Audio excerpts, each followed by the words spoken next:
कल्पना कीजिए, आप अपने फोन की स्क्रीन स्क्रॉल कर रहे हैं। आपको एक पोस्ट दिखती है, आप उस पर एक छोटा सा कमेंट करते हैं और पलक झपकते ही एक जवाब आता है। आपको लगता है कि आप किसी इंसान से बात कर रहे हैं, लेकिन क्या होगा अगर उस स्क्रीन के दूसरी तरफ कोई है ही नहीं? क्या होगा अगर वह जवाब, वह प्रोफाइल और वह फोटो सब कुछ सिर्फ एक बेजान कोड है? क्या होगा अगर वह इंटरनेट, जिसे आप अपनी दुनिया समझते थे, असल में मर चुका है? सालों से हमें एक अजीब सा एहसास हो रहा है कि कुछ तो गलत है।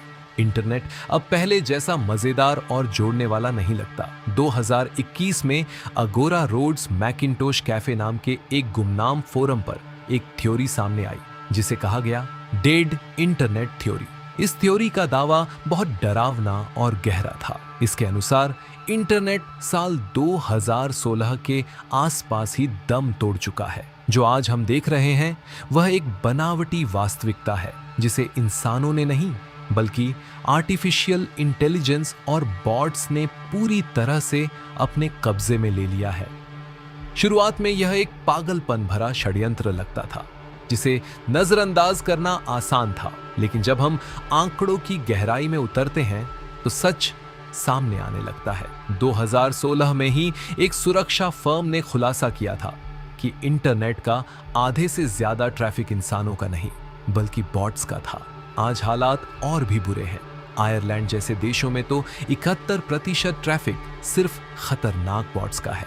हम एक ऐसे इनवर्जन यानी उलटफेर के मोड़ पर खड़े हैं जहां इंटरनेट पर असली इंसानी व्यूज से कहीं ज्यादा नकली व्यूज की बाढ़ आ चुकी है। फेसबुक पर झींगे वाले ईसा मसीह की अजीबोगरीब तस्वीरें और वीडियो लाखों लाइक्स बटोर रहे हैं। उन पर हजारों कमेंट्स हैं, लेकिन गौर से देखिए, वे कमेंट्स एक जैसे हैं, एक ही लय में हैं। ये बॉट नेटवर्क्स एक दूसरे से बात कर रहे हैं, एक दूसरे की तारीफ कर रहे हैं और एक भ्रम पैदा कर रहे हैं कि यह सब सच है। यह सिर्फ मनोरंजन नहीं है, यह हमारी सोच को कंट्रोल करने का एक सूक्ष्म तरीका है। जब लाखों अकाउंट्स एक ही बात दोहराते हैं तो हम अनजाने में उसे सच मानने लगते हैं।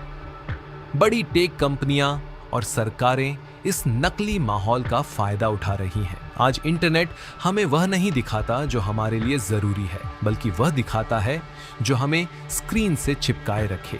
एल्गोरिदम ने हमें वॉल्ड गार्डन्स यानी ऊंची दीवारों वाले बगीचों में कैद कर दिया है। यहाँ फीड्स में केवल वही आता है जिससे विज्ञापन का पैसा बने या जिससे लोगों में गुस्सा और नफरत पैदा हो। यह एक डिजिटल मौत है जहां आपकी पसंद नापसंद को एक सीक्रेट कोड तय कर रहा है। सस्पेंस तब और गहरा हो जाता है जब हम आई के व्यक्तिगत इस्तेमाल को देखते हैं। रेडिट जैसे मंचों पर कैट बालूम जैसे बॉट्स चुपचाप इंसानों के बीच घुसपैठ कर रहे हैं और बहस करके उनकी राय बदल रहे हैं। डेटिंग एप्स पर अब एआई बॉट्स आपकी तरफ से फ्लर्ट कर रहे हैं और डेटिंग कर रहे हैं।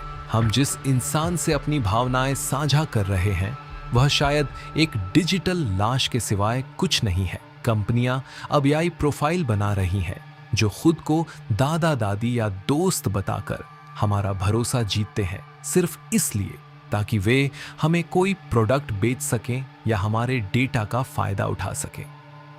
एआई अब सिर्फ इंसानों की नकल नहीं कर रहा, बल्कि इंसान अब एआई की तरह व्यवहार करने लगे हैं। हर जगह एआई स्लोप, बेजान और बिना रचनात्मकता वाला कंटेंट भरा पड़ा है। गूगल अब सर्च के बजाय एआई से बने जवाब दे रहा है, जिससे असली लेखकों और क्रिएटर्स का वजूद खतरे में पड़ गया है। एक्सपर्ट्स चेतावनी दे रहे हैं कि 2026 तक इंटरनेट का 90% हिस्सा पूरी तरह से नकली या एआई जनरेटेड होगा।